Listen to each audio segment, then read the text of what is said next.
Precision elastic spheres have many applications. Excluding munitions and the Olympics, the traditional and most widely recognized example is that of ball bearings, which dates from Leonardo da Vinci. A particularly current example is that of passive targets for calibrating hydroacoustic equipment.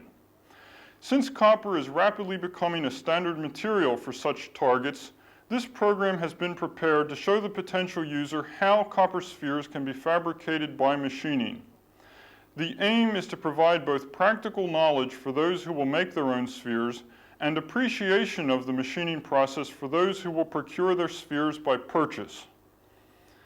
The machining process consists in 5 basic steps. These are primary lathing of the rod, cutting the partially formed sphere from the rod, trimming or rough rounding the cut sphere by lathing, fine rounding of the sphere by further lathing, and polishing of the sphere. Throughout the procedure, the body under forming is measured repeatedly, for after all, the first and final object is a sphere of predetermined diameter that is defined with high tolerance. To illustrate the machining process, the example of a 60 millimeter sphere formed of electrical grade copper is used. The very first step is, of course, the selection of the copper.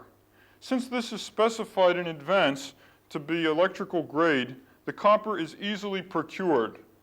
In the present case, the copper conforms to the International Standards Organization designation CU-ETP-OF, that is, electrolytic tough pitch or oxygen-free copper, which unambiguously describes the electrical grade quality. Because the diameter is to be 60 millimeters, a rod of standard 65 millimeter diameter is chosen. Were the diameter different, then a clearance of 2 millimeters would be sufficient.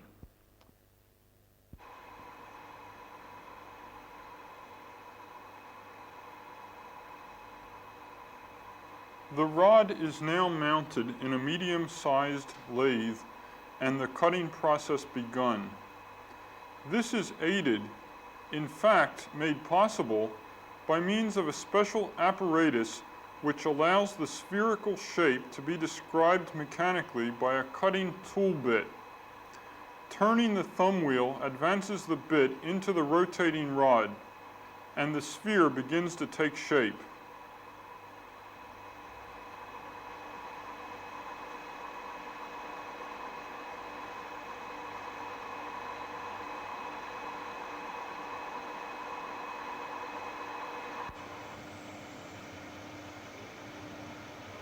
When the spherical form becomes apparent and the neck between spherical body and mother rod becomes slender, it is time to cut the body free.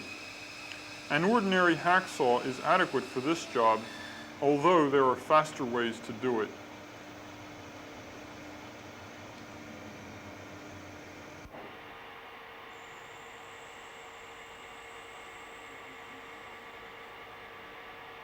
The severed body is little more than a rounded chunk of metal at this stage, requiring immediate continuation of the process of rough rounding. This is necessarily coarse at the outset, but becomes progressively finer as the sphere takes shape. As each belt of the sphere becomes rounded, the asphericity of other belts becomes apparent.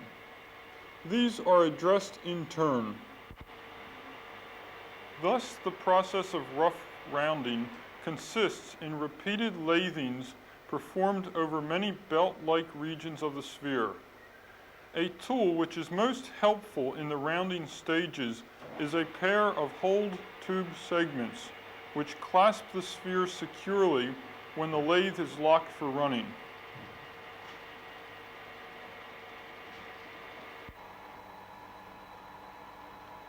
With the spherical form now apparent, fine rounding becomes the task. This is also a progressive operation, concluding the cutting part of the machining.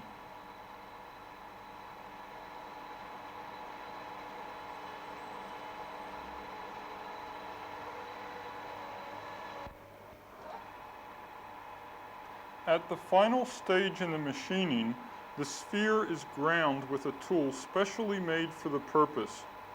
This is an aluminum cylinder with spherically hollowed end. The radius of curvature is similar to that of the sphere.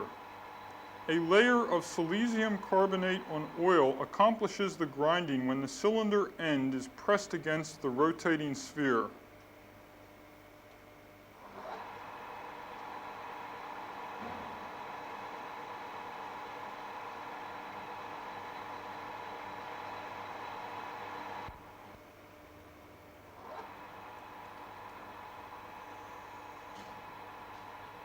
When the grinding is finished, the sphere is polished with steel wool, first at low speed.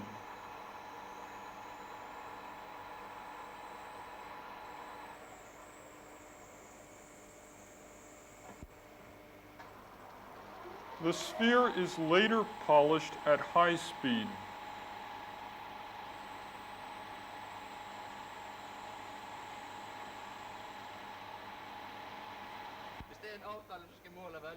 When the polishing is completed, the sphere is removed from the lathe and measured for the final time.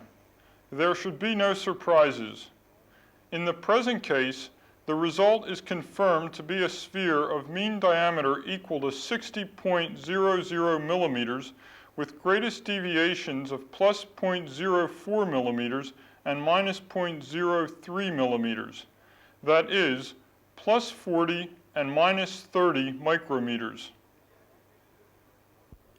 The present procedure is not limited to copper, of course, but applies more generally to solid elastic materials that are not too hard. In particular, with respect to the calibration objective, aluminum, brass, duraline, steel, and zinc spheres have been machined by procedures identical to that described here. Thus, the machining of copper spheres describes a means to an end, the fabrication of precision elastic spheres.